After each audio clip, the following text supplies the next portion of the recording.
This is the Dollemore Daily, and I'm Jesse Dollemore. Poor Mike Lindell has thrown away his life, his wealth, all that he has built.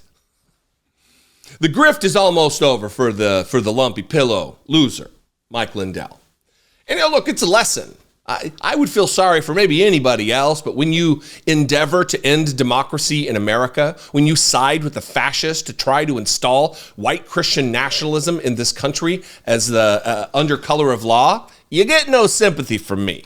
Not like it matters whether I have sympathy, but you're not going to hear me wringing my hands and having worry for Mike Lindell. It bums me out that his actions have likely caused the unemployment of countless people. I don't know how many people work for him, but that's a bummer. Not everybody that works for Mike Lindell is a worthless anti-democracy piece of trash. Certainly not everyone. It's a bummer that oftentimes people are trapped in the job they have. They're not able to move on, and they might lose their job because their boss attempted to end democracy in America. And now it looks like he's getting evicted because he can't pay. He already owes like Fox News like $8 million in back ad revenue, ad buys that he hasn't paid. And now he's being kicked out of one of his buildings because he's not paid. He owes hundreds of thousands of dollars because he's broke. And by the way, he's still looking down the barrel of a defamation suit to the tune of over $1 billion. Listen to this from Politico. MyPillow, owned by election denier Mike Lindell, evicted from Minnesota warehouse. But Lindell said it is not actually as bad as it looks. Well, that's good, Mike. That's good that you have a positive outlook on these things. Well, it could be worse. Yeah, I'm evicted. My business is crumbling. My life is in tatters right now. But you know what? It could be worse.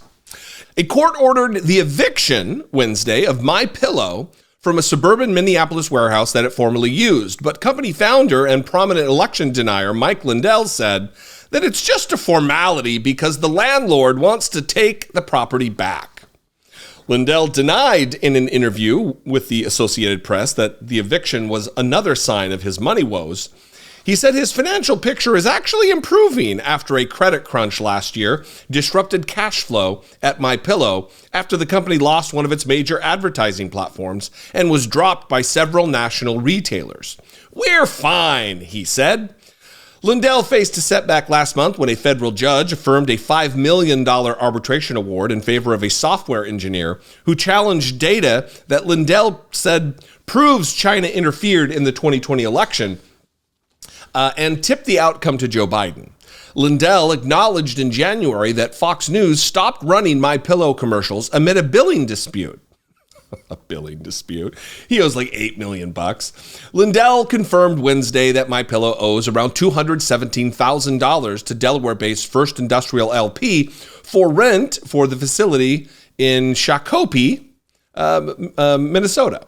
He said MyPillow no longer needed the space and removed its remaining property from the warehouse last June before subleasing the space to another company through December. Final paragraph here. Another company was going to start subleasing the space in January, but backed out and left us all stranded, he said. MyPillow offered to find another tenant, he said, but the landlord just wanted to take back control of the warehouse instead. The $217,000 is for unpaid rent for January and February, he said. He also said MyPillow continues to lease space elsewhere. The Star Tribune reported that a Scott County judge held a hearing Tuesday on the warehouse owner's request to formally evict MyPillow, which did not contest the landlord's request. So eviction is when you're still occupying. They didn't remove it. I mean, by my reading of this, it would seem logical that they didn't remove everything out of the warehouse, because if they had, the landlord would just take possession of the property and move on. But the eviction and actually showing up in court means there's more to the story. Of course, there's more to the story than Mike Lindell is letting on. And again, this is a cherry on top. This is chef's kiss of someone who attempted to end democracy in America, who joined one with another with seditious conspiracy idiots to try to overturn the United States election in 2020 to try to reinstall Donald Trump extra constitutionally and anti-democratically to the presidency. His favorite guy, his God-appointed president. So I have no sympathy.